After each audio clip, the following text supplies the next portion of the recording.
अस्सलाम वालेकुम। Chapter 5 physical and chemical changes के हवाले से है। इसे शुरू करते हैं जी। सबसे पहले वोकैबुलरी के ऊपर आ जाते हैं।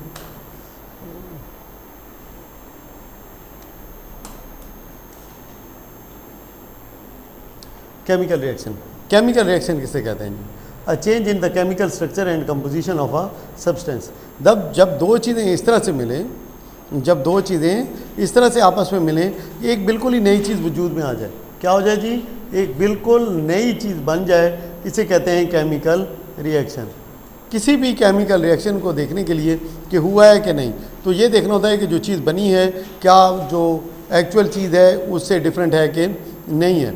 अगर ये बिल्कुल ही टोटली उससे डिफरेंट होगी तो फिर क्या कहलाएगा? केमिकल रिएक्शन होगा। जैसे कागज़ है उसको आग लगा दें, कागज़ है उसको आग लगा दें। अब क्या होता है? आप वो किस में तब्दील हो जाती है? खाक में तब्दील हो जाती है, ऐश उड़ रही होती है। अब जो चीज़ बनी है, अब इसका पेपर से लेना देना बिल्कुल भी नहीं है। अब बिल्कुल ही न्यू थिंग जो है वो मैन्युफैक्चर हो चुकी है, बन चुकी है। इसे कहते हैं केमिकल रिएक्शन। इसे क्या कहते हैं? Chemical reaction. रिएक्टेंट, अब जो चीज़ें केमिकल रिएक्शन में हिस्सा लेती हैं उन्हें क्या बोला जाता है? रिएक्टेंट बोला जाता है। जैसे अब सबसे पहले जो केमिकल रिएक्शन हुआ है उसमें एक तरफ फ्लेम था, हीट थी और स्पार्क था, और दूसरी साइड पे क्या था? कागज़ था। इन दोनों ने केमिकल रिएक्शन में हिस्सा लिया और नतीजे पे अमल में जो चीज़ वजूद में आई वो क्या था?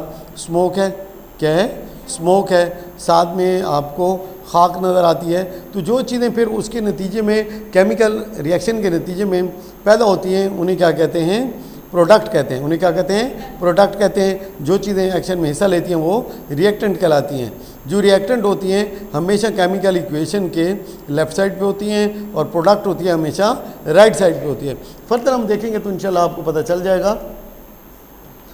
मैंने आपको जो मिसाल दी है ये मतलब है कि सादा ज़िंदगी से दी है, जो आपको नॉर्मल जिसको क्या आप बोलते हैं जब हम उसको केमिकल तरीके से रिप्रेजेंट करेंगे, एक साइंटिफिक तरीके से रिप्रेजेंट करेंगे तो उनके नाम डिफरेंट होंगे, उनके नाम डिफरेंट होंगे। ये सिर्फ आपको समझाने के लिए है कि आपकी उम्र के बच्चों को ये चीज़ अच्छे से समझ में आ जाए। नेक्स्ट हमारे पास क्या है? Tarnish, a thin film of corrosion metallic formed over the objects of copper, brass, magnesium. जो कॉपर, ब्रास, मैग्नीशियम ये जो एलिमेंट्स हैं इनके ऊपर जो हल्की सी जंग की तय नज़र आ जाती है उसे क्या बोलते हैं? टार्निश। कौन से मेटल यूज हुए हैं बेटा? कॉपर, ब्रास और मैग्नीशियम। उसके बाद केमिकल इक्वेशन। अब ये केमिकल रिएक्शन किस तरह से हुआ, कौन सी चीज़ें रिएक्टेंट थी, कौन सी चीज़ें प्रोडक्ट थी, इन सब को एक ख़ास तरीके से लिखा जाता है, उसे कहते हैं केमिकल इक्वेशन। उसे क्या कहते हैं? Chemical equation. Representation of chemical reaction in terms of symbols, formula and sign. Symbol, फार्मूले और साइंस की मदद से जो केमिकल रिएक्शन को लिखा जाता है उसे क्या कहते हैं? Chemical equation. नेक्स्ट है फ्लेमेबिलिटी। अब कोई चीज़ किस हद तक जल सकती है या कितनी जल्दी जलेगी, कितनी जल्दी आग पकड़ेगी, उसे कहते हैं उसकी फ्लेमेबिलिटी। उसे क्या बोला जाता है? उसकी फ्लेमेबिलिटी।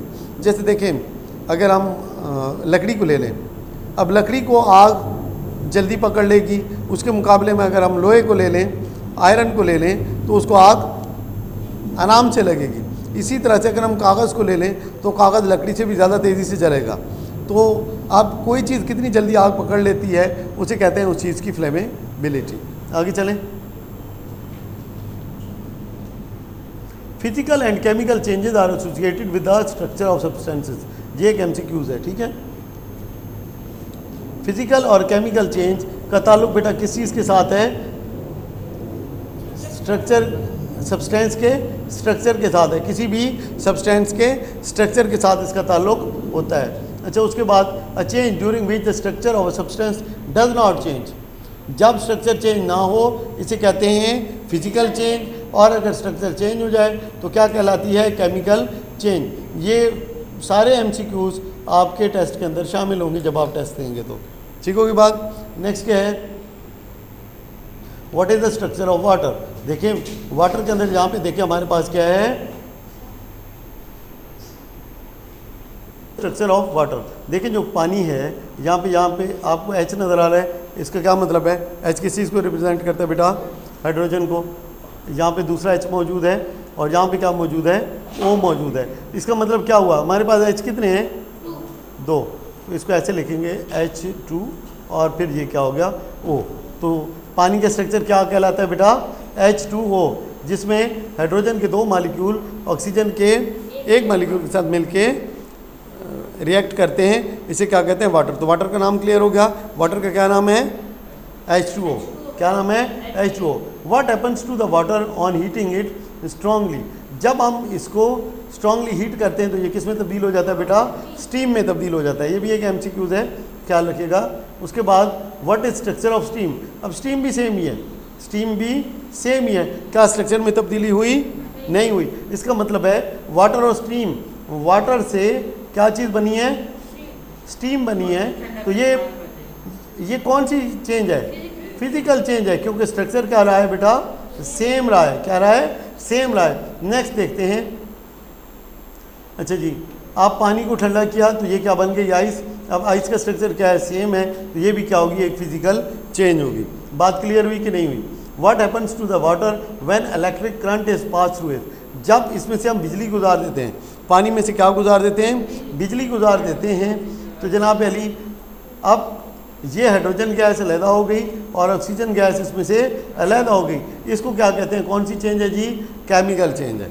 बात क्लियर हो गई कि पानी में से आपने बिजली गुजारी है, तो ये अपने दोनों जो कंपोनेंट्स हैं, कौन कौन से, ऑक्सीजन और वाटर, इनके अंदर क्या हो जाता है, स्प्लिट हो जाता है।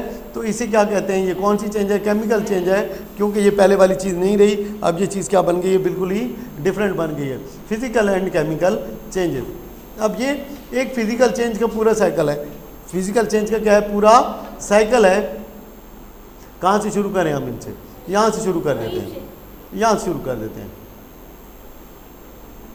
ठीक है, हमारे पास क्या मौजूद है बेटा, लिक्विड वाटर मौजूद है। अब जहाँ स्टीम से, लेकिन वो फिर आगे चली जाएगी, छोड़े स्टीम को, लिक्विड वाटर से शुरू करते हैं। इसको बॉयल किया गया है कितने पे, 100 सेंटीग्रेड पे। उसके बाद ये 100 सेंटीग्रेड पे क्या चीज़ बन जाती है, स्टीम। अब स्टीम को क्या किया गया है बेटा, यहाँ से ठंडा किया गया है। क्या किया गया है, ठंडा किया गया है। तो स्टीम से वापस क्या बन गया है, पानी। अब ये भी याद रख लीजिएगा बेटा, स्टीम से पानी बनने के अमल को कहते हैं कंडेंसेशन। क्या कहते हैं, कंडेंसेशन। अब स्टीम को ठंडा किया गया तो क्या बन जाएगा, वाटर। फिर वाटर को मज़ीद आप ठंडा करें, 0 तक ले आएँ तो ये क्या बन जाएगी, आइस। अब आइस को आप हल्का सा मतलब है कि गर्म करें तो 0 सेंटीग्रेड पे ये क्या होगी, पिघलनी शुरू हो जाएगी। तो फिर जब 0 से टेम्परेचर ऊपर जाएगा तो ये क्या बन जाएगा बेटा, लिक्विड वाटर में कन्वर्ट हो जाएगी। तो ये पूरा साइकिल है, हर चीज़ दूसरी चीज़ में दोबारा तब्दील हो रही है। तो ये चीज़ नहीं, क्या कहते हैं हम, फिजिकल चेंज। तो पढ़ते हैं फिजिकल चेंज को। जो चेंजेस हैं इसके कितने ग्रुप हैं बेटा, 2 ग्रुप्स हैं। कितने ग्रुप्स हैं, 2 ग्रुप्स हैं। सही होगी बात। कंडेंसेशन भी क्या है, एक MCQs है, और ठंडा होने पे जो फ्रीजिंग है ये भी क्या है, एक MCQs है। उसके बाद बॉइलिंग कितने पे होती है, ये भी क्या है, एक MCQs है। नेक्स्ट क्या है, physical change. A change in the physical property of a substance is called physical change. Physical change किस किस्म की चेंज है, टेम्परेरी, आपको पहले क्लियर हो चुका है, टेम्परेरी चेंज है। The form of substance appear as the result of physical change can be reversed. तो रिवर्स किया जा सकता है, मतलब है कि दोबारा वापस पहले वाली हालत में उसको लाया जा सकता है सिंपल फिजिकल मेथड के जरिए। ठीक है, for example water on freezing changes into ice which can be reverse to liquid water on heating. Water on heating changes into steam which can be reverse to liquid water on cooling. During physical change substances do not lose their chemical structure. केमिकल स्ट्रक्चर इनका change नहीं होता और chemical properties भी change नहीं होती। Other example और physical change are given below. कुछ मजीद फिजिकल चेंजेस की एग्जाम्पल्स नीचे दी जा रही हैं। अब ये जितनी भी चेंजेस आएंगी ये सारी क्या हैं, फिजिकल चेंजेस हैं। क्या है, फिजिकल चेंजेस हैं। सबसे पहले heating of zinc oxide. Zinc oxide को आप हीट करेंगे तो चेंज होगी, कौन सी होगी बेटा, फिजिकल चेंज होगी। क्या होगी, फिजिकल चेंज होगी, ख्याल कीजिएगा।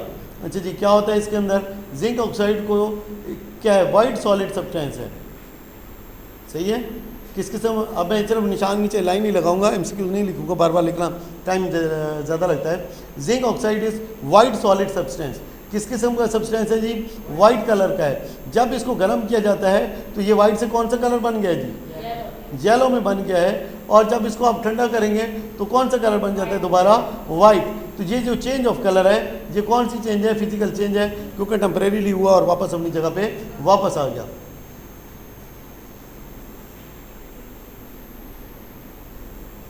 फिजिकल चेंज में न्यू सब्सटेंसेस नहीं बनते। फिजिकल चेंज के अंदर न्यू सब्सटेंसेस नहीं बनते। जब आप चीनी को पानी में हल करते हैं तो एक स्वीट सोल्यूशन इज फॉर्म, ठीक है, which is different from pure water. Is this a physical change? नहीं जी, फिजिकल चेंज, ये फिजिकल चेंज है, केमिकल चेंज नहीं है, क्योंकि केमिकल चेंज में स्ट्रक्चर चेंज हो जाता है। जब आप पानी से शरबत बनाते हैं तो जो शरबत के अंदर वो पानी है वो पानी ही रहता है, वो पानी ही रहता है, उसका स्ट्रक्चर चेंज नहीं होता। इसी तरह से जो चीनी है उसका भी स्ट्रक्चर चेंज नहीं होता, लेकिन वो डिज़ोल्व होकर आपको फिर नज़र नहीं आती, ठीक है। लेकिन केमिकल चेंज के लिए ज़रूरी है कि उसका स्ट्रक्चर भी क्या हो जाए? चेंज हो जाए। तो ऐसी चीज़ नहीं है। Next, heating of nichrome wire.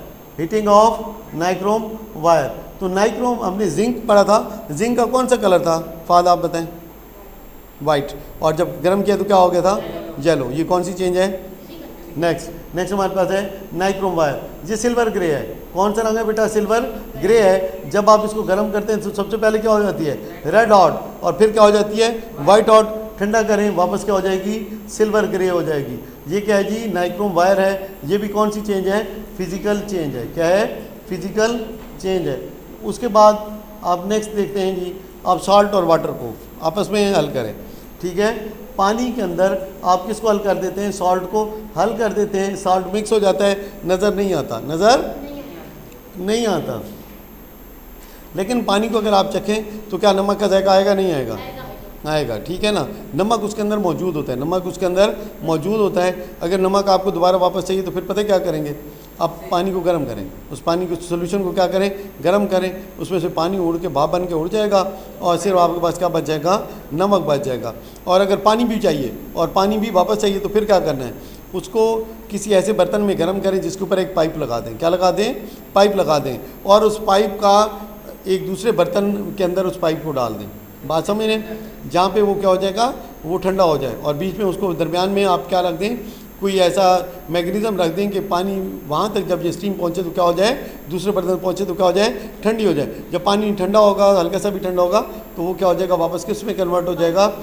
Liquid के अंदर। अब एक बर्तन से दूसरे बर्तन में आपके पास पानी भी जमा हो जाएगा, ठीक है। चलिए, chemical changes of chemical reaction, chemical changes और केमिकल रिएक्शन। अब इसमें एक बिल्कुल न्यू चीज़ बनेगी, स्ट्रक्चर चेंज होगा, पुरानी चीज़ बिल्कुल ख़त्म हो जाएगी, ठीक है।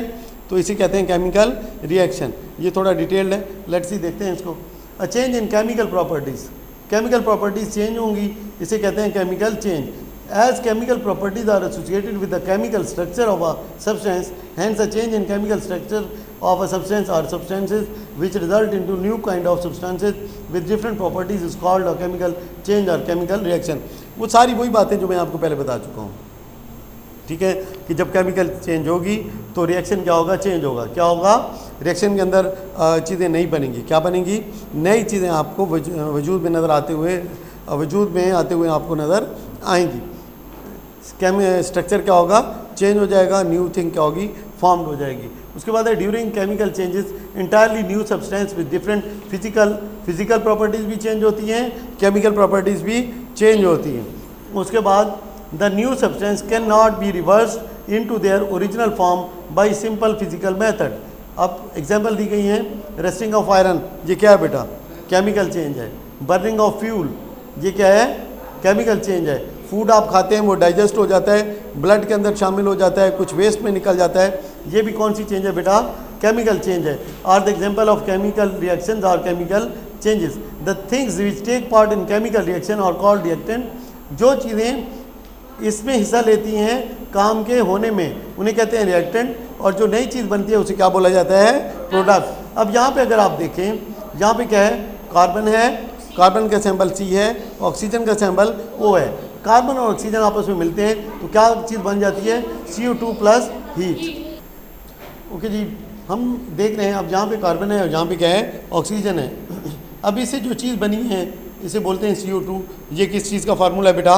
कार्बन डाइऑक्साइड का। किसका फार्मूला है? कार्बन डाइऑक्साइड का फार्मूला है। और उसके साथ क्या रिलीज़ हुई है? हीट रिलीज़ हुई है। तो इसका मतलब है कार्बन क्या है? जहाँ पे ये फ्यूल है, बेसिकली क्या है? फ्यूल है। क्या है? फ्यूल है। तो ये कार्बन जब जला है किसकी मौजूदगी में? ऑक्सीजन की मौजूदगी में। देखिए जलने के लिए ऑक्सीजन लाजमी ज़रूरी होती है, लाजमन ज़रूरत होती है ऑक्सीजन की।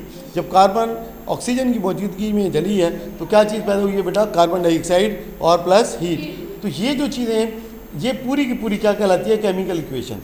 पूरी की पूरी क्या चीज़ कहलाती है? Chemical equation. अब ये जो इस साइड पे जो चीज़ें मौजूद हैं, मैंने बताया था केमिकल इक्वेशन की लेफ्ट साइड पे, उन्हें क्या बोलते हैं? रिएक्टेंट। और जो राइट साइड पे होते हैं उन्हें क्या बोलते हैं बेटा? प्रोडक्ट। याद रखिएगा यहाँ पे C मौजूद है, इधर भी C मौजूद होगा लाजमी, इधर O मौजूद है, इधर भी O मौजूद होगा लाजमी। यहाँ पे O के कितने मालिक्यूल्स हैं? 2 हैं। तो यहाँ भी कितने होंगे बेटा? 2 ही होंगे। ये पक्का होगा, ये पक्का होगा।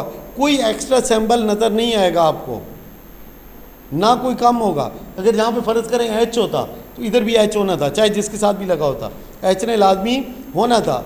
और इधर अगर N नहीं है तो इधर भी किसी भी सूरत में N नहीं होगा। सिर्फ वही चीज़ें होंगी जो लेफ़्ट साइड पे हैं और वही चीज़ें क्या होंगी?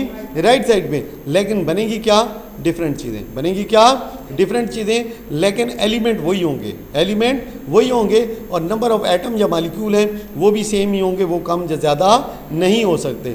तो यहाँ तक बात समझ आ चुकी है। अब देखते हैं कंबशन। ये किस किस्म का रिएक्शन है जी? केमिकल। तो देखते हैं when we rub a match stick on the side of a match box it begins to burn. जब हम तीली जलाते हैं तो ये जलने लग जाती है। The process of burning is called combustion. अब ये एक MCQ है और इम्पॉर्टेंट है। जलने के अमल को क्या बोला जाता है बेटा? कंबशन बोला जाता है। जलने के अमल को क्या बोलते हैं? कंबशन होते हैं। तो कंबशन किस किस्म की चेंज है? केमिकल चेंज है which appears when oxygen of the air reacts with the fuel. Combustion एक केमिकल चेंज है। कब होता है? जब ऑक्सीजन है किसके साथ रिएक्ट करती है बेटा? फ्यूल के साथ रिएक्ट करती है। मैंने आपको पहले भी बताया, ठीक है। इसके नतीजे में कौन सी चीज़ पैदा होती है? Heat plus CO2। उसके बाद नेक्स्ट है जी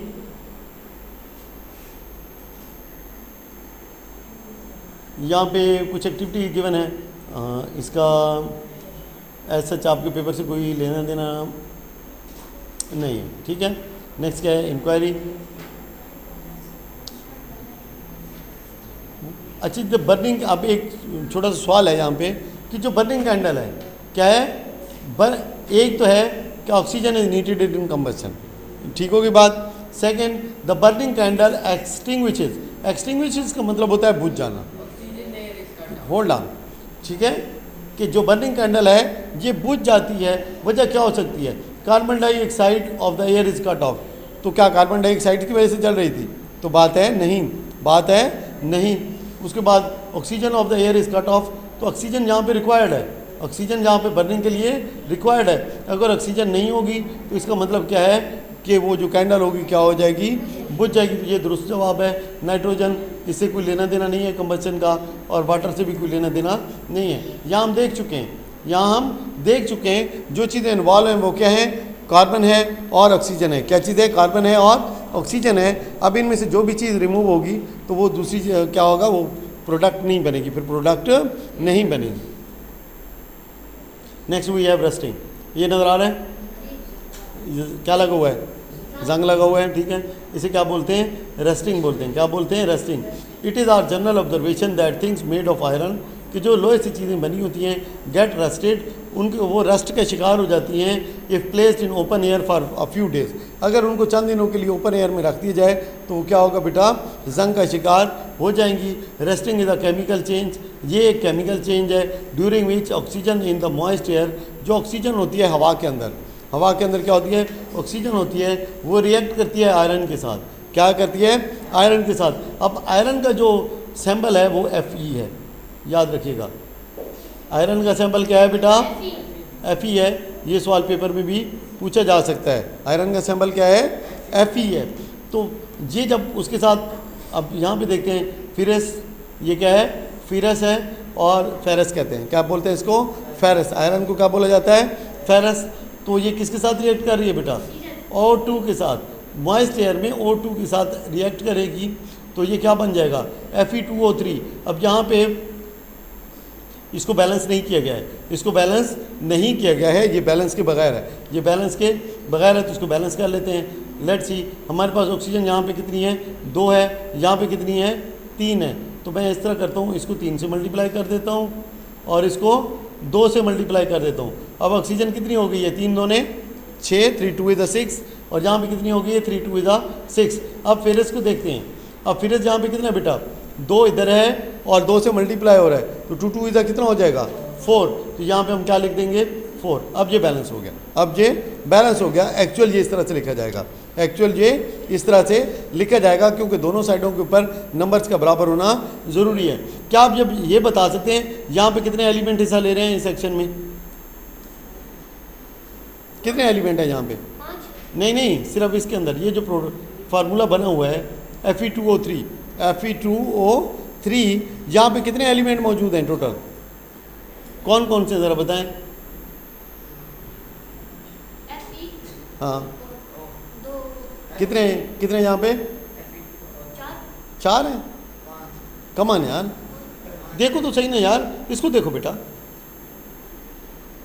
Fe2O3, इसके अंदर जो टोटल एलिमेंट है वो कितने हैं? मैं नंबर नहीं पूछ रहा हूँ, एलिमेंट पूछ रहा हूँ। कौन कौन से एलिमेंट हैं इस फार्मूले के अंदर?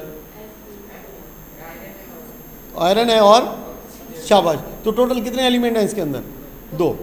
ठीक है, तो ये ख्याल रखिएगा इस चीज़ का। अभी आपकी छोटी क्लास है तो अभी आपके लिए ये चीज़ नई है, तो इसलिए आपको ये चीज़ पूछी जा रही है, वरना पूछने की बात तुक नहीं बनती है। ठीक है, तो क्या है Fe2O3, यहाँ पे कितने एलिमेंट हैं हमारे पास? टोटल 2 एलिमेंट हैं। और Fe के कितने हैं यहाँ पे?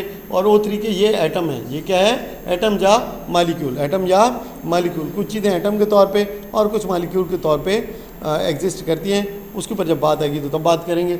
नेक्स्ट हमारे पास क्या है?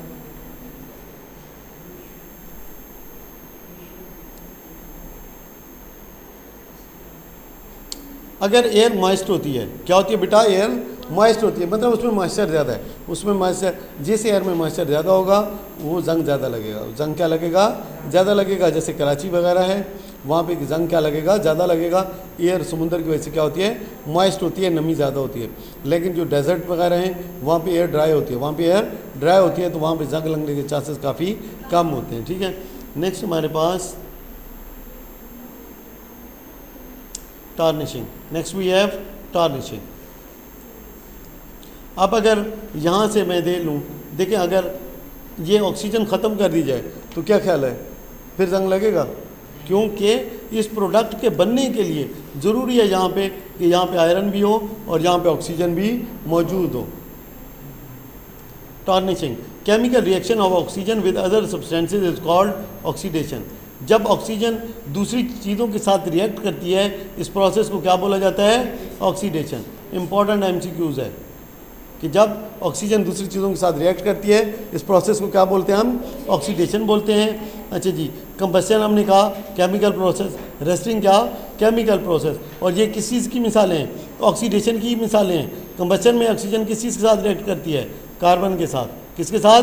कार्बन के साथ। जबकि रेस्टिंग में किसके साथ रिएक्ट करती है? फेरस के साथ, मतलब आयरन के साथ। किसके साथ? फेरस या आयरन के साथ। Tarnishing is also an example of oxidation. तो टार्निशिंग भी ऑक्सीडेशन की एग्जाम्पल है। अगर सवाल आ जाता है कि क्या कंबशन ऑक्सीडेशन की एग्जाम्पल है, क्योंकि ऑक्सीजन यूज़ हो रही है। उसके बाद रेस्टिंग है, ऑक्सीडेशन की एग्जाम्पल है, तो टार्निशिंग भी रेस्टिंग की एग्जाम्पल है, तो बिल्कुल है। टार्निश क्या होता है? थिन फिल्म ऑफ क्रूजन है that forms over the surface of objects made of silver. अब यहाँ पे आयरन नहीं है, रेस्टिंग होता आयरन जब ऑक्सीजन के साथ मिलता है तो क्या कहलाता है वो प्रोसेस? रेस्टिंग। जब अदर ऑब्जेक्ट्स ऑक्सीजन के साथ मिलकर जंग लगाते हैं तो उसे क्या बोलते हैं? टार्निशिंग। उसे क्या बोलते हैं? टार्निशिंग। अब टार्निशिंग में कौन कौन से ऑब्जेक्ट हिस्सा ले रहे हैं? Silver, copper, brass, aluminium, magnesium.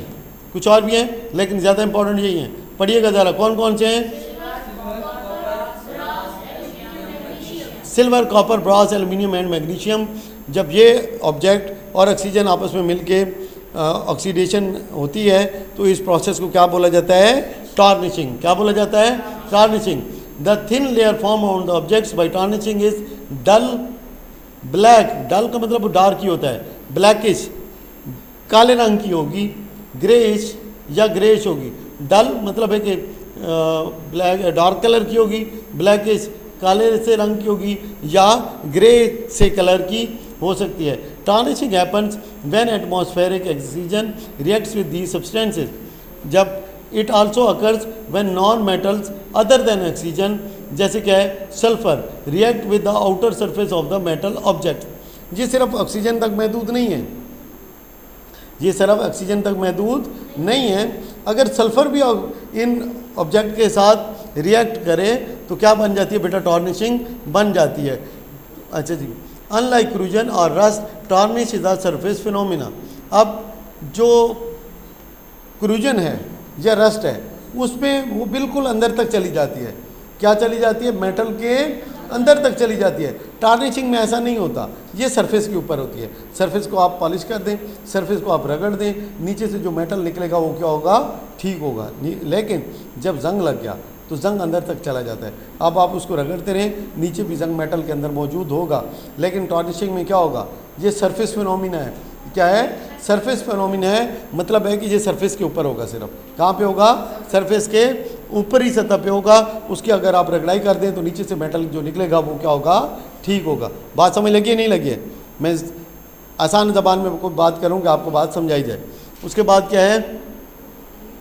Tarnish can also be cause by the reaction with hydrogen sulphide और सल्फर डाइऑक्साइड। तो ये मुख्तलिफ चीज़ें हैं। हमने पढ़ा टार्निश किसके रिएक्शन से होती है? ऑक्सीजन की रिएक्शन से। हमने टार्निश पढ़ा किसके से होती है? सल्फ़र की रिएक्शन से होती है। यहाँ पे आ गया।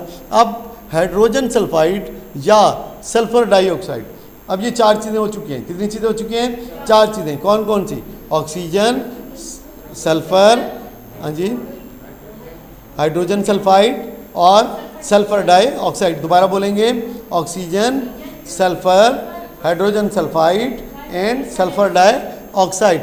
Silver needs hydrogen sulphide to tarnish. अब सिल्वर को कौन सी चीज़ चाहिए होती है टार्निश होने के लिए? Hydrogen sulphide. It can tarnish with oxygen over time. Oxygen के साथ भी सिल्वर टार्निश हो सकती है, but it will take longer time.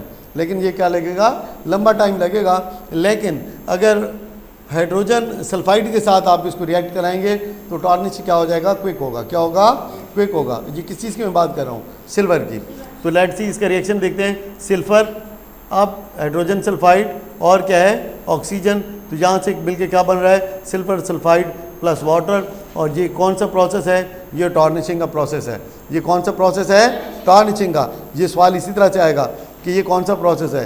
Combustion है, रस्टिंग है, टार्निशिंग है, कौन सा प्रोसेस है? तो ये प्रोसेस आपको अच्छे से याद होना चाहिए। क्या कि सिल्वर किसके साथ मिल रही है? हाइड्रोजन सल्फाइड के साथ। और क्या चीज़ है? ऑक्सीजन है। तो क्या चीज़ बन रही है हमारे पास? सिल्फर सल्फाइड और क्या? वाटर। आगे चलें। Heating of sugar. Next we have heating of sugar. बात जहाँ तक समझ में आई है कि नहीं आई है? Heating of sugar. Heating of sugar, जब when sugar is heated strongly it is changed into a black mass of carbon and water। देखें, शुगर को अगर आप गर्म करें तो वो काला रंग का एक बन तो जाता है सब्सटेंस, है कैसी बात नहीं है, ठीक है। आप उसको शुगर को तवे के ऊपर बेशक डाल दें और ऊपर चीनी रखें, नीचे आग जलाएं, फ़ौरन ही काला सा रंग का महलूल सा वो बन जाएगा। थोड़ी देर बाद क्या हो जाएगा? वो सख्त हो जाएगा, ठीक है। अच्छा जी, water evaporates in the form of steam, कि जब आप शुगर को आप हीट करते हैं तो ये किस में कन्वर्ट हो जाती है? कार्बन में और वाटर में। जो वाटर होता है वो हीट की वजह से क्या हो जाता है? एवेपोरेट हो जाता है स्टीम में, और फिर जो कार्बन है वो पीछे बाकी बच जाता है। अब शुगर से क्या चीज़ बन गई है? Water and carbon. और ये क्या है? बिल्कुल डिफरेंट है किससे? शुगर से। तो बात समझ लगी कि नहीं लगी?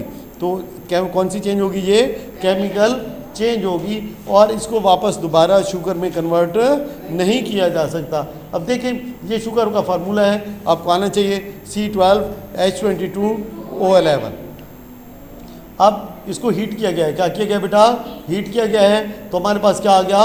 कार्बन आ गया और क्या आ गया? H2O आ गया। अब यहाँ पे एक और चीज़ भी आपको नज़र आ रही है, ये जो चीज़ें हैं, अब ये क्या लिखा हुआ बेटा, एस लिखा हुआ है, इसका मतलब होता है नहीं सॉलिड है, ये जो चीज़ है ये क्या है, सॉलिड है। यहाँ पे क्या लिखा हुआ बेटा, एस, इसका मतलब है ये जो कार्बन है ये क्या चीज़ है, ये भी क्या है, सॉलिड है। और जहाँ पे क्या लिखा हुआ है, H2O, लेकिन H2O किस फॉर्म में है, गैस, मतलब स्टीम है, क्या है, स्टीम है। बात समझ लगी है कि नहीं लगी है। इन सैंपल को अगर AQ लिखा हो उसका मतलब होता है एक्वा, वाटर, AQ का मतलब होता है, और अगर L लिखा हो तो क्या मतलब होता है, लिक्विड है, और अगर G लिखा हो तो क्या मतलब है, गैस है, और अगर S लिखा हो तो क्या मतलब है, सॉलिड है। ये सवाल आपके टेस्ट में शामिल होंगे, इन चीज़ों को याद रखना है। अब यहाँ पे देखें कार्बन के कितने आइटम थे, यहाँ पे 12, तो यहाँ पे देखो एक अकेला कार्बन बचा ना, उसके साथ क्या लगा दिया गया है, 12 लगा दिया है। और यहाँ पे H2O क्या है, यहाँ पे हमारे पास हाइड्रोजन कितना है, 22 है, तो 22 बनाने के लिए क्या किया गया है, 11 से मल्टीप्लाई कर दिया गया है, और जहाँ पे ऑलरेडी O11 है तो ये O11 क्लियर हो जाएगा। तो ये क्या हो जाता है, इसे कहते हैं बैलेंस करना। इसे क्या कहते हैं, इक्वेशन को बैलेंस करना, कि किस तरह से उसको बैलेंस करना है। अच्छा जी, नेक्स्ट है heating of potassium chlorate. Heating of potassium chlorate ये हमारा नेक्स्ट टॉपिक है। When a small amount of potassium chlorate is heated, ये फार्मूला है किसका, पोटाशियम क्लोरेट का। पोटाशियम का सिंबल क्या है, के है, और क्लोरेट के लिए क्या चीज़ यूज़ की जाती है, ClO3। क्या किया जाता है, ClO3। अच्छा, आप इसमें बता सकते हैं मुझे पोटाशियम क्लोरेट में कितने टोटल एलिमेंट कितने हैं इसके अंदर। एक क्या है, के किसको जाहिर कर रहा है, पोटाशियम को, और Cl किसको जाहिर कर रहा है, क्लोरीन को, किसको, क्लोरीन को, और ऑक्सीजन किस, वो किसको जाहिर कर रहा है, ऑक्सीजन को। तो टोटल कितने एलिमेंट इसके अंदर मौजूद हैं, 3 मौजूद हैं, ये याद रखिएगा, KClO3। अब यहाँ पे इसका मतलब है कि जो ये वाली साइड है इधर K भी होना चाहिए, लाजमी होना चाहिए, और क्या है, Cl भी होना चाहिए, और क्या है, ऑक्सीजन भी होना चाहिए, लेकिन ना H होगा ना N होगा, बाकी कोई भी चीज़ नहीं होगी। इस फार्मूले को देख के हमें क्या पता चला कि जब पोटाशियम क्लोरेट क्या है, किस चीज़ के अंदर कन्वर्ट हुई है बेटा, पोटाशियम क्लोराइड में, और किस में, ऑक्सीजन के अंदर। जो पोटाशियम क्लोराइड है वो किस शेप में है, सॉलिड शेप में है, और जो ऑक्सीजन है वो किस शेप में है, गैस की हालत में। किसकी हालत में है, गैस की हालत में। गैस अब कैसे बनेगी पोटाशियम क्लोराइड से, ठीक है, अब हीट किया गया होगा ना, गर्म किया गया होगा तभी तो हुई है। यहाँ पे इसको हीट भी लिखना चाहिए था कि हीट हुआ है, लेकिन यहाँ पे इसने हीट का तज़किरा नहीं किया है इस इक्वेशन के ऊपर। यहाँ पे बेसिकली इसको यहाँ पे डालना चाहिए था कि क्या प्रोवाइड की गई है, यहाँ पे हीट प्रोवाइड की गई है, ये इसके ऊपर लिखना चाहिए था। अच्छा जी, कि when a small amount of potassium chloride is heated, potassium chloride is heated in a test tube, it first melts into a clear liquid. पहले ये मेल्ट होकर क्या हो जाएगी, लिक्विड हो जाएगी। फिर जब इसको आप मज़ीद गर्म करेंगे तो बबल ऑफ गैस वो इसमें से निकलने शुरू हो जाएंगे, और वाइट सॉलिड पोटाशियम क्लोराइड जो है ये पीछे बच जाएगी। क्लियर होगी बात कि पोटाशियम क्लोराइड को हीट किया जाता है तो इसमें से जो वाटर है वो स्टीम की सूरत में निकल जाता है, और पीछे क्या बच जाती है, पोटाशियम क्लोराइड। ये फार्मूला भी पढ़ सकते हैं आप कि नहीं पढ़ सकते, ठीक है, समझ आती है कि नहीं आती अब बात की। नेक्स्ट हमारे पास क्या है, burning of magnesium in air. ये देखिए मैग्नीशियम को एयर में बर्न किया जाएगा, मैग्नीशियम को एयर में क्या किया जाएगा, अब किसकी मौजूदगी में बर्न करेगा, एयर में ऑक्सीजन की, अच्छा पे क्या है, ऑक्सीजन और MgO, ये चीज़ें रिलीज़ होंगी, ठीक है। लेट्स सी ये ऑक्सीजन कहाँ से आई है, ये बर्निंग के प्रोसेस में इस्तेमाल होगी। लेट्स सी पढ़ते हैं जी, when a piece of magnesium ribbon is heated in air. जब मैग्नीशियम रिबन को एयर में हीट किया जाता है, एयर में ऑलरेडी ऑक्सीजन मौजूद है, एयर में ऑलरेडी ऑक्सीजन मौजूद है, मैग्नीशियम को जब जलाया जाता है एयर में तो क्या होता है बेटा, it burns brightly and a white ash is formed. और किस किस्म की ऐश बनती है, ये देख सकते हैं आप लोग, ये बेटा मैग्नीशियम का रिबन था। क्या चीज़ था, मैग्नीशियम का रिबन था। जब इसको जलाया गया है, जब इसको जलाया गया है तो ये किस चीज़ में कन्वर्ट हो गया है, वाइट ऐश में। किस में, वाइट ऐश में कन्वर्ट हो गया है। इस वाइट ऐश का नाम है मैग्नीशियम ऑक्साइड। इसके लिए वाइट ऐश का क्या नाम है, magnesium oxide with different composition and properties from those of magnesium and oxygen. ये बेसिकली जो यहाँ पे गलती है, मिस्टेक है, यहाँ पे क्या है, इसके अंदर मिस्टेक है। ये जो O2 है ये किस साइड पे है, ये बेसिकली रिएक्टेंट की साइड पे है। किस साइड पे है, रिएक्टेंट की साइड पे है और इसने यहाँ पे क्या डाला है, इसको प्रोडक्ट में डाला हुआ है। आपकी बुक में ठीक लगा हुआ है, आपकी बुक में ठीक है। ये जो मतलब है कि तुम्हारी बुक में गलत है बेसिकली। बहरहाल जो भी है यहाँ पे, तो मैग्नीशियम और ऑक्सीजन कौन सी चीज़ें मिल रही हैं, मैग्नीशियम और ऑक्सीजन को जब हम जलाते हैं तो फिर क्या चीज़ बन जाती है, मैग्नीशियम ऑक्साइड, और जो क्या है वाइट ऐश है, क्या है वाइट कलर का खाक है या ऐश है। अब जहाँ पे फिजिकल और केमिकल चेंज के दरमियान जो डिफरेंसेस हैं वो बताए गए हैं बेटा, ये हम सारे बड़े तसल्ली के साथ डिस्कस कर चुके हैं। बस ये है कि फ़िज़िकल चेंज रिवर्स हो सकती है, केमिकल चेंज रिवर्स नहीं हो सकती। उसके बाद है impact of combustion on environment. Combustion के इम्पैक्ट क्या है एनवायरनमेंट के ऊपर, जब ये आगे चीज़ें जलती हैं तो एयर एनवायरनमेंट को क्या नुकसान होते हैं, अब इसके ऊपर पढ़ते हैं। Combustion includes burning of fuel. Combustion में फ्यूल बेटा जलता है। The energy needs in almost all the fields and domestic setup is met by burning of fuel. जो हमें घर में एनर्जी चाहिए होती है वो कहाँ से पूरी होती है बेटा, हम फ्यूल बर्न करते हैं। अब ये फ्यूल मुख्तलिफ शेप्स में हो सकता है, गैस भी हो सकती है, लकड़ियाँ भी हो सकती हैं, कोयला भी हो सकता है, ये सारे फ्यूल ही हैं, ये सारे क्या हैं फ्यूल हैं।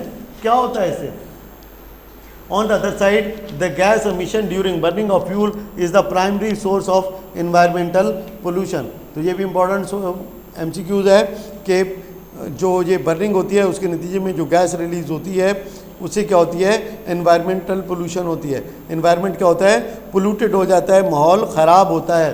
अच्छा जी, ये कंबशन और फिर उससे माहौल पे पड़ने वाले कुछ असरात यहाँ पे बयान किए गए हैं। लेट्स सी, देखते हैं वन बाई वन। सबसे पहले कंबशन जो है इससे कौन कौन सी चीज़ें बनती हैं। कार्बन डाइऑक्साइड बेटा पैदा होती है कंबशन से, नाइट्रस ऑक्साइड होती है, वाटर वेपर्स और मीथेन, ये चार चीज़ें। तो बर्निंग ऑफ फ्यूल जो है उससे कंबशन प्रोसेस से कौन कौन सी प्रोडक्ट हासिल होती हैं बेटा, कार्बन डाइऑक्साइड और क्या है nitrous oxide, water vapours and methane. अब इसका क्या है, ग्रीन हाउस गैसेस इंक्रीज होती हैं। क्या होती हैं, ग्रीन हाउस गैसेस। अब ग्रीन हाउस गैसेस वो हैं जिनकी वजह से टेम्परेचर बढ़ जाता है, जिनकी वजह से ओवरऑल जो इन्वायरमेंट का टेम्परेचर है वो क्या होता है, इंक्रीज़ होता है। ग्रीन हाउस गैसेस कौन सी हैं, वो गैसेस जो ग्लोबल वार्मिंग का सबब हैं। और ये प्रोडक्ट कौन कौन सी हैं जी कंबशन की, carbon dioxide, nitrous oxide, water vapour and methane. Next, अब एक किस्म की और है कार्बन मोनोऑक्साइड एंड, अब देखिए कार्बन डाइऑक्साइड CO2 फार्मूला है, कार्बन मोनोऑक्साइड का फार्मूला क्या है, CO है। कार्बन मोनोऑक्साइड का फार्मूला क्या है बेटा, CO है।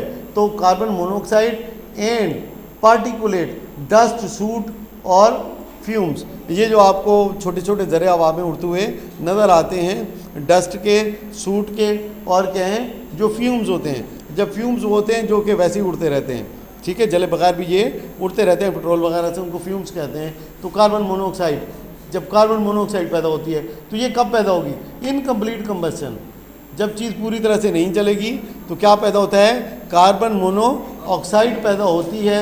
अच्छा जी, ये जहरीली गैस है, ये क्या बेटा जहरीली गैस है, और ये किस चीज़ का सबब बनती है, स्मोक का सबब बनती है।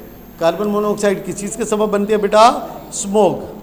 तो आपने पढ़ा कि carbon dioxide, nitrous oxide, water vapour और मीथेन ये नॉर्मल कंबशन प्रोसेस से बनते हैं, और इसकी वजह से क्या होता है, ग्रीन हाउस गैसेस में इजाफा होता है जो ग्लोबल वार्मिंग का सबब है। लेकिन अगर इनकम्प्लीट कंबशन होगा, कौन सा कंबशन होगा, इनकम्प्लीट कंबशन होगा, तो कार्बन मोनोऑक्साइड पैदा होगी जो कि जहरीली गैस है और स्मोक बनाती है। क्या बनाती है, स्मोक बनाती है। उसके बाद है सल्फर डाइऑक्साइड। अगर सल्फर डाइऑक्साइड क्या है, नाइट्रिक ऑक्साइड और वोलेटाइल ऑर्गेनिक कंपाउंड, इनकी वजह से क्या होता है, स्मोक और एसिड रेन होती है। कौन से, जो सल्फर डाइऑक्साइड पैदा होता है कंबशन के नतीजे में, कौन सी चीज़, sulphur dioxide, nitric oxide and volatile organic compound VOCs and volatile organic compound. ये आपने बहुत अच्छी तरह तैयार करना है। मैं इसमें से ठीक ठाक MCQs दूंगा, ये बता रहा हूँ आपको। इससे क्या होता है, स्मोक होता है और एसिड रेन होती है।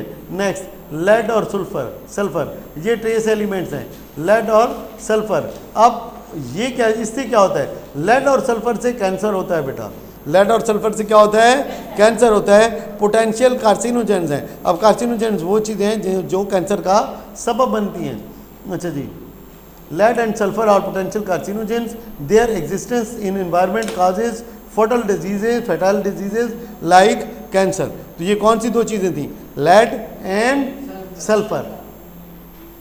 ऊपर हमने पढ़ा था सल्फर डाइऑक्साइड। ये फार्मूले सारे याद करने हैं। सल्फर डाइऑक्साइड का फार्मूला क्या है, SO2। कार्बन मोनोऑक्साइड का क्या है, CO। कार्बन डाइऑक्साइड का क्या है, CO2। तो ये फार्मूले सारे याद रखने हैं। नाइट्रिक ऑक्साइड का क्या है, NO।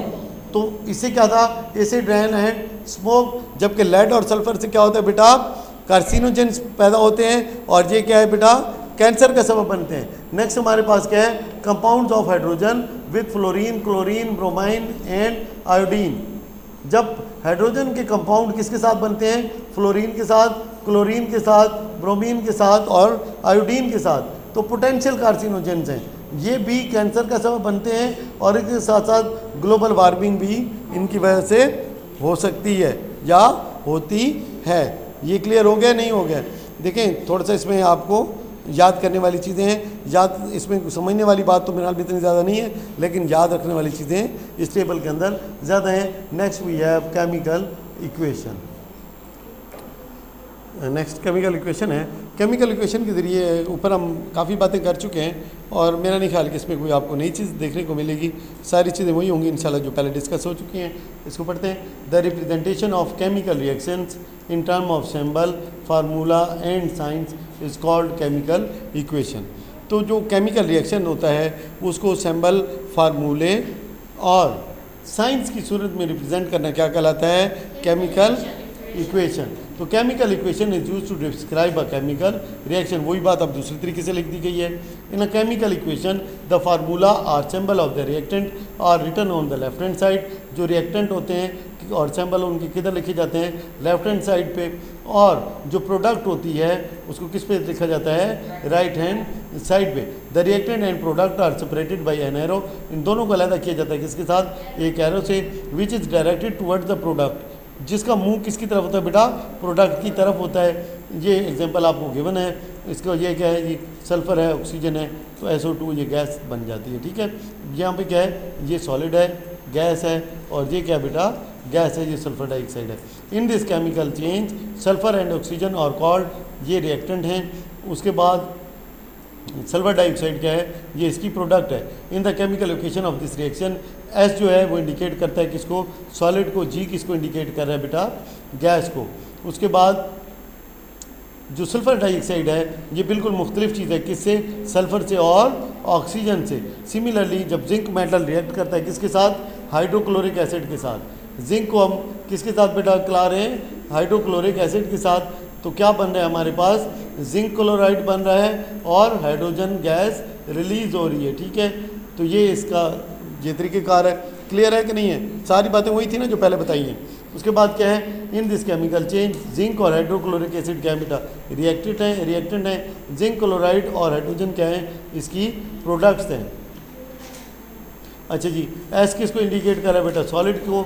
AQ किसको जाहिर कर रहा है, एक्वस स्टेट को, dissolve in water. Aqueous state क्या होती है कि वो चीज़ किस में हल हुई है, पानी के अंदर हल हुई है। और जी किसको इंडिकेट कर रहा है बेटा, गैस को। अच्छा जी, और the chemical equation also shows that 1 mole, कि एक जो मोल है of zinc reacts with 2 moles of hydrochloric acid to form 1 mole. ये चीज़ है। ये बेटा इसको जो बायर नंबर लगा होता है इसको क्या बोलते हैं, मोल। अगर बायर नंबर ना हो तो क्या मतलब होता है, ये कितना है, 1 है। कितना है, 1 है। अब यहाँ पे कि 1 मोल जिंक का है, मोल एक खास टर्म है केमिस्ट्री के अंदर यूज़ होती है। और यहाँ पे कितने मोल हैं, 2। तो कि 1 मोल जिंक का और 2 मोल किसके हैं, हाइड्रोक्लोरिक एसिड के हैं। तो फिर जिंक क्लोराइड के कितने मोल बने हैं, 1 मोल बना है। और 1 मोल किसका बना है, हाइड्रोजन का। बात क्लियर हुई कि नहीं हुई? ये बाहर वाले नंबर्स को क्या कहते हैं, मोल कहते हैं। बाहर वाले नंबर को क्या बोला जाता है, मोल। तो अगर मोल के हवाले सवाल आ जाए तो कर सकते हैं, नहीं कर सकते।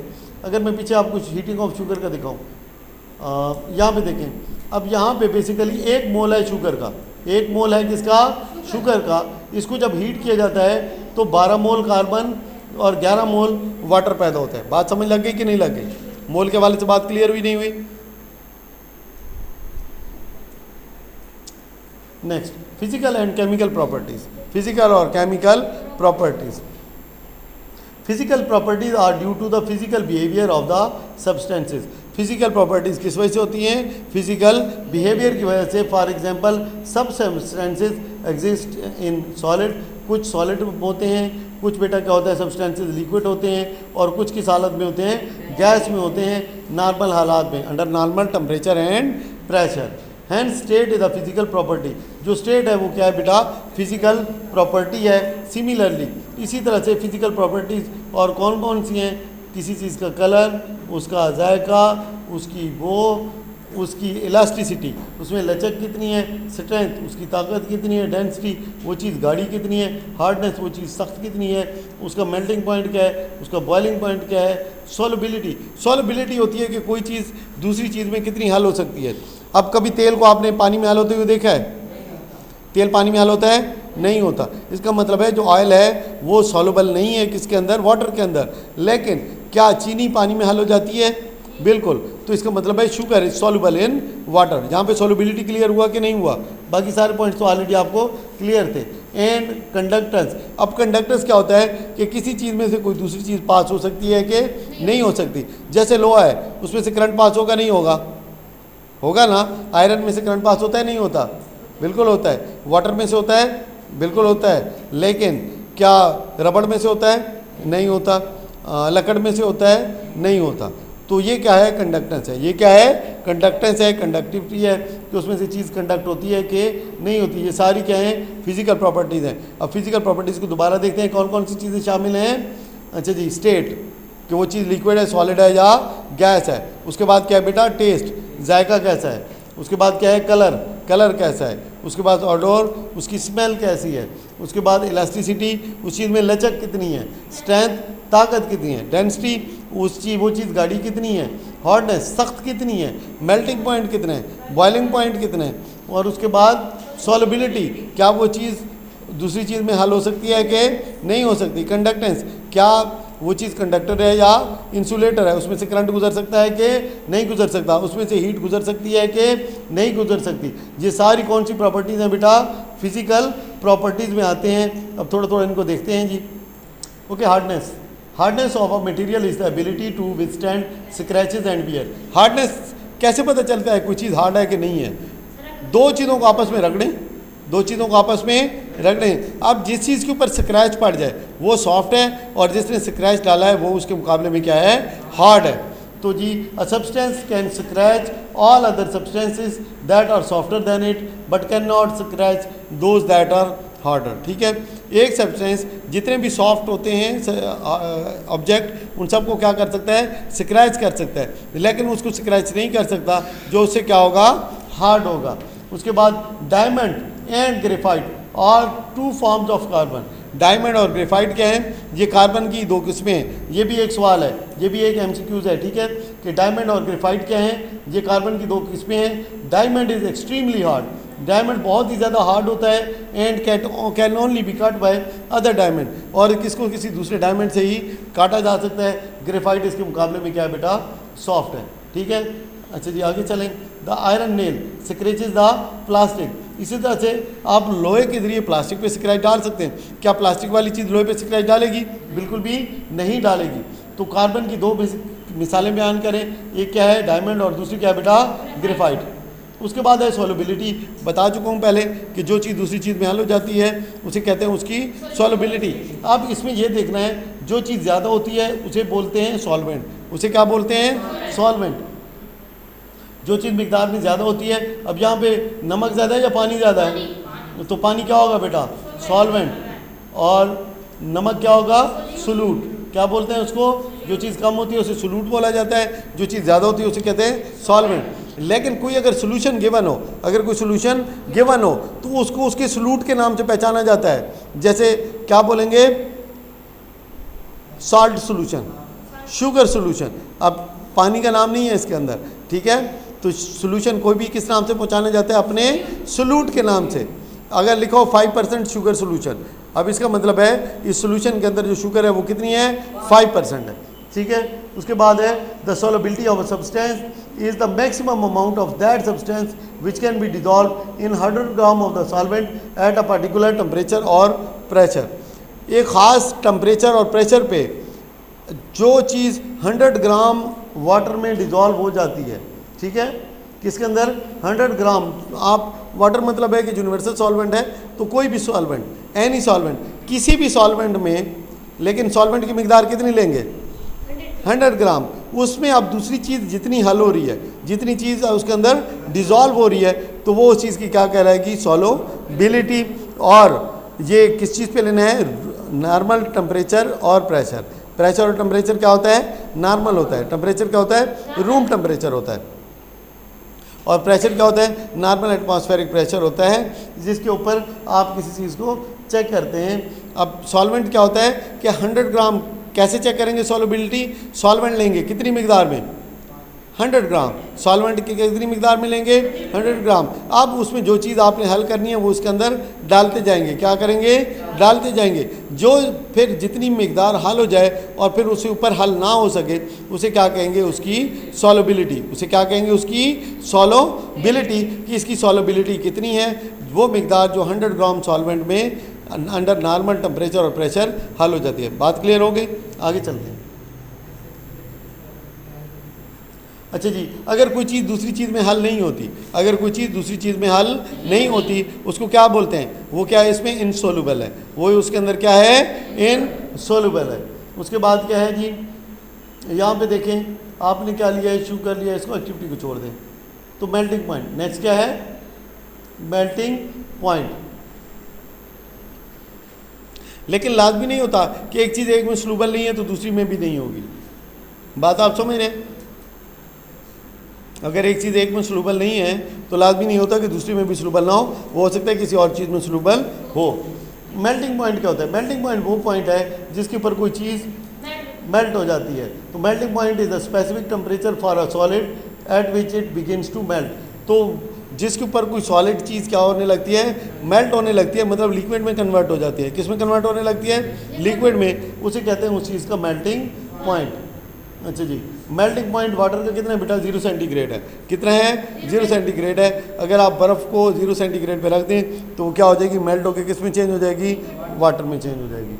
उसके बाद है बॉइलिंग पॉइंट। अब बॉइलिंग पॉइंट लिक्विड के लिए होता है। बॉइलिंग पॉइंट क्या होता है, लिक्विड के लिए होता है। तो बॉइलिंग पॉइंट वो टेम्परेचर है जिसके ऊपर कोई लिक्विड किस चीज़ में चेंज हो जाता है, गैस में चेंज हो जाता है। किस में चेंज हो जाता है, स्टीम या गैस में। Boiling point is the specific temperature of a liquid at which it begins to boil and convert from the liquid state to gaseous state।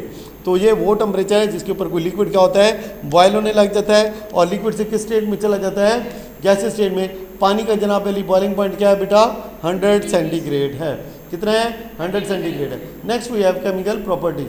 Chemical properties are associated with the chemical structure of the substance. तो chemical properties ये पहले भी पढ़ चुके हैं, किससे ताल्लुक है, केमिकल स्ट्रक्चर से है। तो केमिकल जब प्रॉपर्टी चेंज होंगी तो स्ट्रक्चर भी क्या हो जाएगा, चेंज हो जाएगा। Using chemical properties of the materials. अब कुछ नाम हम ले लेते हैं, रिएक्टिविटी, फ्लेमेबिलिटी, एसिडिटी, ये क्या है, केमिकल प्रॉपर्टीज़ हैं। ये कौन सी प्रॉपर्टीज़ हैं, केमिकल। तो ये सवाल आएगा कि जनाब अली ये चीज़ कौन सी प्रॉपर्टीज़ है, केमिकल है या फिजिकल है। तो कितने नाम आपको दिए गए हैं, रिएक्टिविटी, एसिडिटी, फ्लेमेबिलिटी, और भी हैं। अभी यहाँ पे बुक पे 3 नाम मेंशन है। आगे चलते हैं, रिएक्टिविटी क्या है। रिएक्टिविटी नंबर 1 इस कौन सी है, reactivity. Reactivity is the tendency of a substance to undergo chemical reactions. अब एक चीज़ दूसरी चीज़ के साथ केमिकली रिएक्ट करेगी या नहीं करेगी, तो ये जो चीज़ क्या कहलाती है, रिएक्टिविटी कहलाती है। ये चीज़ क्या कहलाती है, रिएक्टिविटी कहलाती है। अगर वो चीज़ रिएक्ट करेगी तो इसका मतलब है वो रिएक्टिव है, और अगर नहीं करेगी तो उसका मतलब है वो रिएक्टिव नहीं है। तो क्या जी, decomposition of baking powder on heating produce carbon dioxide.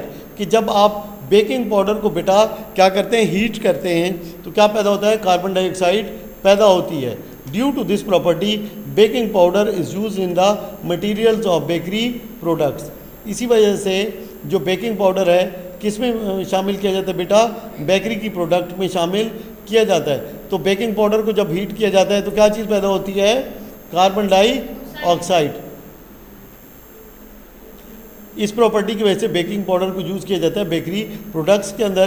Carbon dioxide produced from baking powder on heating make the products porous, soft and fluffy. तो कार्बन डाइऑक्साइड उस चीज़ को क्या बना देती है बेटा? पोरुअस। उसके अंदर मतलब छोटे छोटे सुराख हो जाते हैं, और उसकी क्या होती है?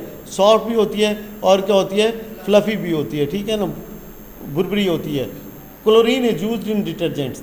क्लोरीन कहाँ पे यूज होती है? डिटर्जेंट के अंदर एंड स्टेन रिमूवर्स के अंदर, दाग रिमूव करने के लिए यूज़ होती है। क्लोरीन कहाँ पे यूज़ होती है? डिटर्जेंट और स्टेन रिमूवर में। किसके लिए?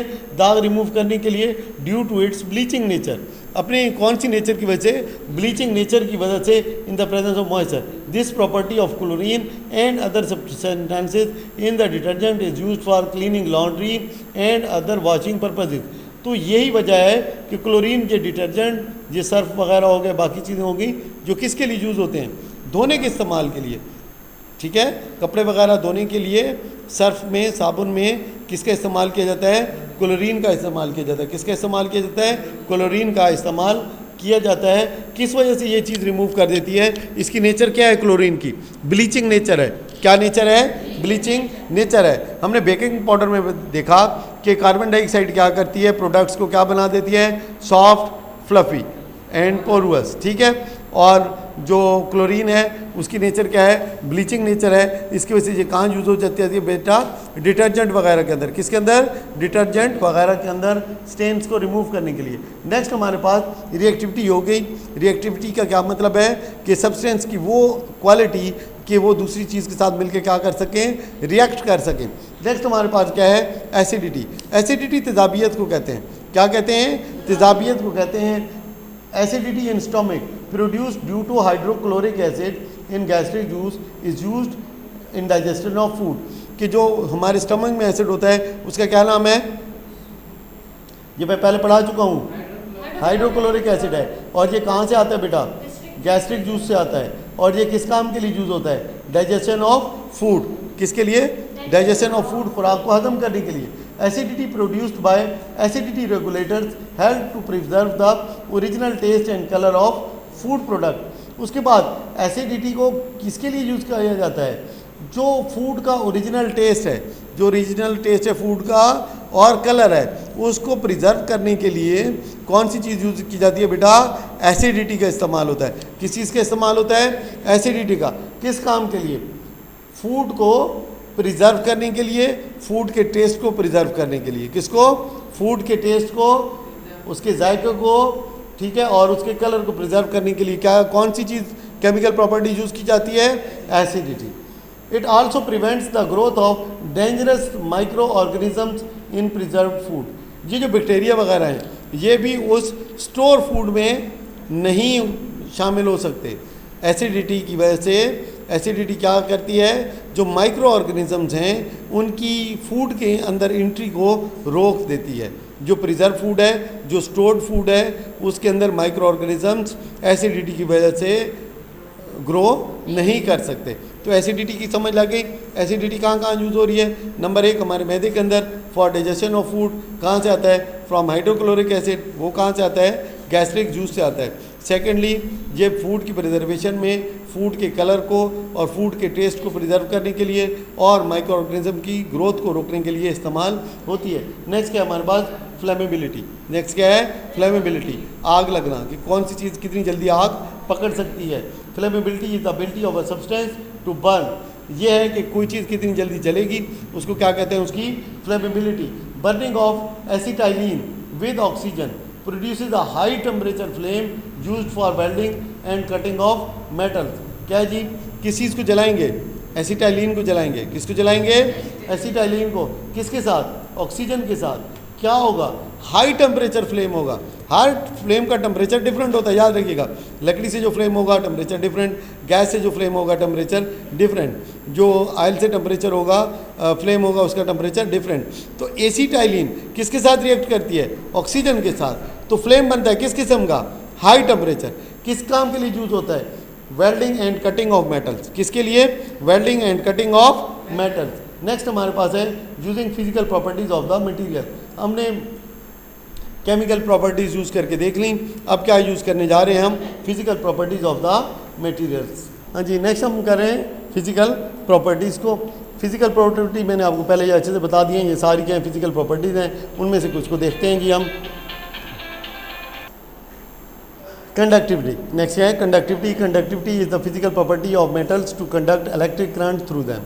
तो ये पहले मैं बता चुका हूँ आपको, जो मेटालिक वायर है, कॉपर वायर, सबसे ज़बरदस्त जो करंट कंडक्ट होता है, जो घरों में हम यूज़ करते हैं, नॉर्मल तौर पे यूज़ होती है, वो कौन सी है? कॉपर वायर है। कौन सी वायर है बेटा? कॉपर वायर है। The conductivity of copper is use for making use of electricity in almost every walk of life. ठीक है, आप देखते भी हैं यहाँ पे लिखा होता है अक्सर जगहों पे 99.99% कॉपर। ठीक है, तो कॉपर क्या है? सबसे बेस्ट मटेरियल है जो ना सिर्फ करंट को कंडक्ट करता है बल्कि बाकी मेटल्स की निस्बत क्या है, ज़रा चीप भी है। देखिए, इससे बेहतर कंडक्टर मौजूद हैं, लेकिन वो क्या है, फिर वो बहुत ज़्यादा कॉस्टली हैं। तो कॉस्ट और फिर कंडक्टेंस के हिसाब से कॉपर जो है वो नंबर 1 मटेरियल है। नेक्स्ट क्या है? सॉल्युबिलिटी। सॉल्युबिलिटी पहले बता चुका हूँ, इसको मज़ीद हम नहीं करेंगे। अच्छा जी, water is an excellent solvent due to this property water dissolve digested food and facilitates its passage into blood through walls of the intestines. Most of the medicine are dissolve in water to be injected into blood. Nutrients in soil are dissolve in water for their diffusion into roots. इसमें सिर्फ पानी का ही बताया गया basically आपको कि पानी एक ज़बरदस्त, पानी को, वाटर को यूनिवर्सल सॉल्वेंट भी कहते हैं। वाटर क्या है? यूनिवर्सल सॉल्वेंट भी है, ये याद रखिएगा। लिख देता हूँ यहाँ पे ताकि एमसीक्यूज़ के अंदर ऐड हो जाए। Water is universal solvent.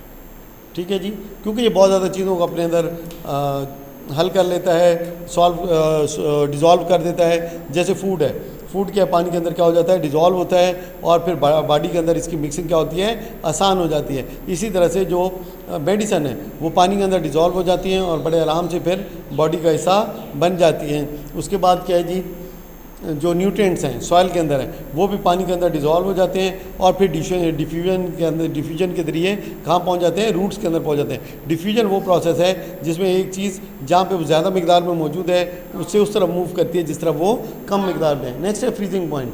तो क्या है जी, milk products and other items are freezed at their freezing point to increase their shelf life. जो मिल्क है और जो उससे बनी हुई चीज़ें हैं, अब ये बड़ी जल्दी ख़राब हो जाता है, मिल्क क्या हो जाता है? बड़ी जल्दी ख़राब हो जाता है। तो इसको फ्रीज़ करके इसकी जो शेल्फ़ लाइफ है, कि जो इसके स्टोर करने की जो लाइफ है उसको क्या कर दिया जाता है? इंक्रीज़ कर दिया जाता है। शेल्फ़ लाइफ से मुराद है उसकी स्टोरेज लाइफ। कितनी लाइफ? Storage life. उसके बाद है a variety of medicine is kept at freezing point to store them for long time. इसी तरह से कुछ मेडिसिन भी फ्रीज़ करके लंबे अरसे तक महफूज की जाती हैं और यूज़ की जाती हैं।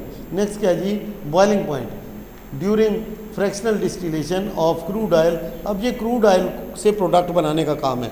क्रूड ऑयल जो होता है ये पेट्रोल और डीजल की शेप में नहीं होता, पेट्रोल और डीजल की शेप में नहीं होता, बल्कि इसको क्या किया जाता है? फ़िल्टर आउट किया जाता है और मुख्तलिफ़ चीज़ें इसमें से बाहर निकाली जाती हैं। तो ये जो अमल है ये कौन सा कहलाता है?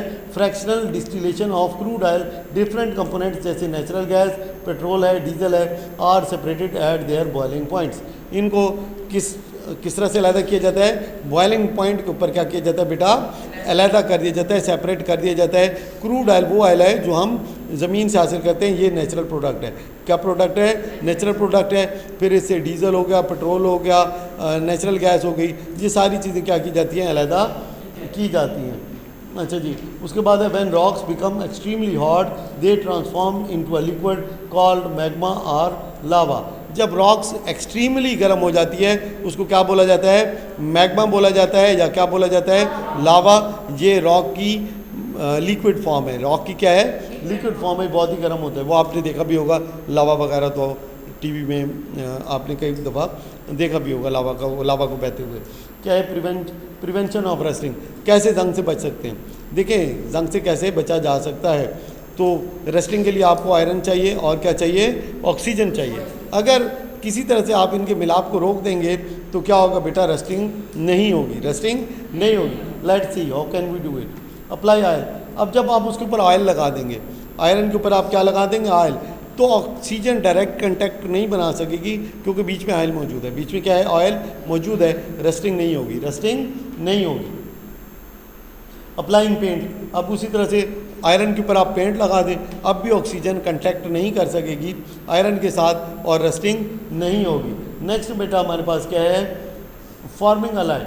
अब आयरन को आप चेंज ही कर दें। देखें, उसने तो ऑक्सीजन ने ढूंढना है किसको, आयरन को, कि मुलाकात करूं और रस्टिंग करूं। अब जहाँ आयरन ही नहीं मिलेगा तो फिर किससे मुलाकात होगी, अलॉय से। अलॉय के साथ तो पहचान नहीं है, अलॉय की और ऑक्सीजन की जान पहचान नहीं है। अलॉय का क्या मतलब है, मेटल में आयरन में किसी दूसरी चीज़ को मिक्स कर देंगे, आयरन के साथ किसी दूसरी चीज़ को मिक्स करके एक नई चीज़ बना देंगे। अब रस्टिंग होती है आयरन के साथ, जब उसका केमिकल स्ट्रक्चर ही चेंज हो जाएगा तो फिर रस्टिंग नहीं होगी। क्या कर सकते हैं हम जी, iron stainless steel is an alloy of iron and can be used in many cases. आपने देखा है स्टील को जंग नहीं लगता, स्टील को जंग नहीं लगता क्योंकि वो एक अलॉय है और प्योर आयरन नहीं है। ड्राई कोटिंग, किसी चीज़ के ऊपर आप ड्राई कोटिंग कर दें, ये वैसे ही है जैसे पेंट लगा दें या ऑयल लगा दें। अब यहाँ पे हम क्या कर रहे हैं, ड्राई कोटिंग कर रहे हैं। अच्छा जी, अब ड्राई कोटिंग की वजह से भी क्या होता है, फिर रस्टिंग नहीं होती क्योंकि ऑक्सीजन का कंटैक्ट नहीं बनता है आयरन के साथ। नेक्स्ट क्या है, प्रॉपर स्टोरेज करें।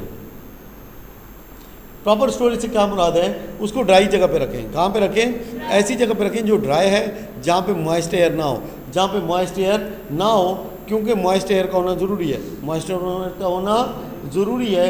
ऐसी कंडीशन जहाँ पे का टेम्परेचर रस्टिंग के लिए सूटेबल ना हो, ह्यूमिड ना हो, प्लेस क्या है, ह्यूमिड ना हो, जो एयर के अंदर मॉइस्चर है वो कम से कम हो, वो कम से कम हो, तब भी रस्टिंग नहीं होगी। गैल्वेनाइजिंग, अब ये कोटिंग ही है, क्या कौन सी कोटिंग है, जिंक की कोटिंग। जिंक को कोट करेंगे किसके ऊपर, आयरन के ऊपर, या किसके ऊपर बेटा, स्टील के ऊपर। इस प्रोसेस को क्या कहते हैं, गैल्वेनाइजिंग। याद रखना है, इंपॉर्टेंट एमसीक्यूज है कि जो जिंक की कोटिंग है किसके ऊपर बेटा, आयरन के ऊपर या किसके ऊपर, स्टील के ऊपर। किसकी कोटिंग करनी है, जिंक की कोटिंग करनी है आयरन या स्टील के ऊपर। इस प्रोसेस को क्या बोला जाता है, गैल्वेनाइजिंग। ठीक है, it is an excellent rust barrier. ये एक इम्पॉर्टेंट एमसीक्यूज है कि it is an excellent rust barrier. वो क्या चीज़ है कि जनाब अली, आप गैल्वेनाइजिंग एक एक्सीलेंट रस्ट बैरियर है। होता क्या है, आप स्टील और आयरन के ऊपर किसकी कोटिंग चढ़ा देते हैं, जिंक की कोटिंग। उसके बाद है coat powder, a solid powder of acrylic vinyl epoxy. Acrylic क्या जी, एक्राइलिक विनाइल एपॉक्सी। ये जनाब अली सॉलिड पाउडर ऑफ क्या है, एक्राइलिक आप ले लें, विनाइल ले लें, या क्या ले लें, एपॉक्सी ले लें। Is use to keep the moisture away from the metal object. In this way rusting can be avoided. ये क्या करते हैं, एक्राइलिक, विनाइल और एपॉक्सी, ये क्या करते हैं, ये बेटा मॉइस्चर को दूर रखते हैं। मॉइस्चर को दूर रखते हैं किससे, उस मेटल से जिसके ऊपर इसकी कोटिंग की जाती है। इस तरह से रस्ट से उस चीज़ को बचाया जा सकता है। की पॉइंट्स, ये सारे वही पॉइंट्स हैं जो कि हम पहले डिस्कस कर चुके हैं। MCQs, let's see. ओके जी, 3 of the following are alike, select the one that is different from the others. अच्छा जी, सोलबिलिटी, कंडक्टेंस, बॉइलिंग। अब ऑक्सीडेशन क्या है, ये बेटा क्या है, ये केमिकल है, केमिकल रिएक्शन में हिस्सा लेती है। बाकी तीनों क्या है, ये फिजिकल है, ये क्या है, फिजिकल प्रॉपर्टीज़ हैं, और ये क्या है, ये केमिकल है। Physical change occurs, physical change इसमें से कौन सी होगी, solution of common salt is heated, iron rust. ठीक है, बाकी नहीं, जो कॉमन सॉल्ट है, ठीक है, क्या है जी, solution of common salt is heated, तो इससे कोई फ़र्क नहीं पड़ता। अच्छा जी, उसके बाद आयरन की रस्टिंग क्या है बेटा, केमिकल चेंज है। वुड की बर्निंग क्या है, केमिकल चेंज है। शुगर इज हीटिंग स्ट्रांगली, आपको पता है क्या बन जाएगा, कार्बन और वाटर एवेपोरेट हो जाएगा, तो ये भी क्या है, एक केमिकल चेंज है। तो पीछे क्या बच गया आपके पास, solution of common salt. A gas produced on heating solid potassium chlorate is. हाँ जी, तो हमारे पास क्या है, क्या जवाब आएगा इसके जी, ऑक्सीजन। क्या है, पोटाशियम क्लोरेट, ऑक्सीजन, KClO3 को हम जब हीट करेंगे तो क्या हो जाएगा हमारे पास KCl potassium chloride plus oxygen release होती है। नेक्स्ट क्या है, select all that happens during a chemical change. तो केमिकल चेंज में क्या होता है, टेम्परेरी चेंज नहीं होती, composition of the substance is change, बिल्कुल ठीक बात है, properties of the substance are change, ठीक बात है, new substance with different properties are form, ये भी ठीक बात है, सही है। ये सारे इसके क्या हैं, एक्यूरेट जवाब है। सिर्फ ये है कि टेम्परेरी चेंज नहीं है chemical change. Freezing of a liquid is called, तो लिक्विड जब फ्रीज होता है ये कौन सी चेंज है, फिजिकल चेंज है। What are the products when electric current is pass through water, जब पानी में से करंट को गुजारा जाता है तो कौन कौन सी दो चीज़ें पैदा होती हैं, hydrogen and oxygen. A piece of iron is kept in open air for 5 days, a film of corrosion is formed over it. तो ये क्या बन जाएगा, आयरन ऑक्साइड, क्योंकि आयरन और ऑक्सीजन मिले तो आयरन ऑक्साइड आपकी फॉर्म हो जाएगी। During combustion a substance react with, तो कंबस्शन में क्या चीज़ होती है, कौन कौन सी चीज़ें रिएक्ट करती हैं जी। यहाँ पे हाइड्रोजन के साथ कोई चीज़ रिएक्ट नहीं करती, वाटर से नहीं रिएक्ट करती। क्या है, कंबस्शन का प्रोसेस है।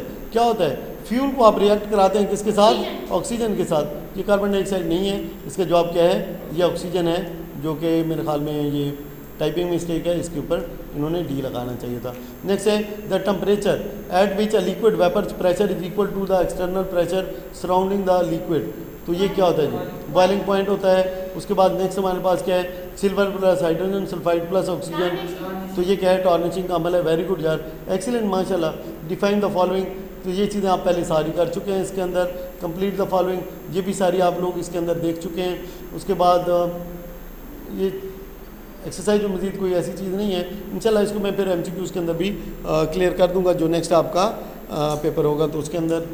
बाकी यहाँ तक ही, और वो पेपर भी इंशाल्लाह क्या है वो हम अपलोड करेंगे जब पेपर होगा, तो ताकि आप लोग दोबारा भी उसको रिव्यू कर सकें। ठीक है, थैंक यू वेरी मच जी। यहीं तक था, इसमें हमारे पास चैप्टर 5 है, ये कंप्लीट हो गया है। अच्छे तरीके से हमने कोशिश की है कि इसको कवर किया जाए। उम्मीद है कि आपको अच्छी तरह समझ आ गया होगा। बाकी क्योंकि वीडियो अपलोड होगी तो आप इसको रिव्यू भी कर सकेंगे। Thank you.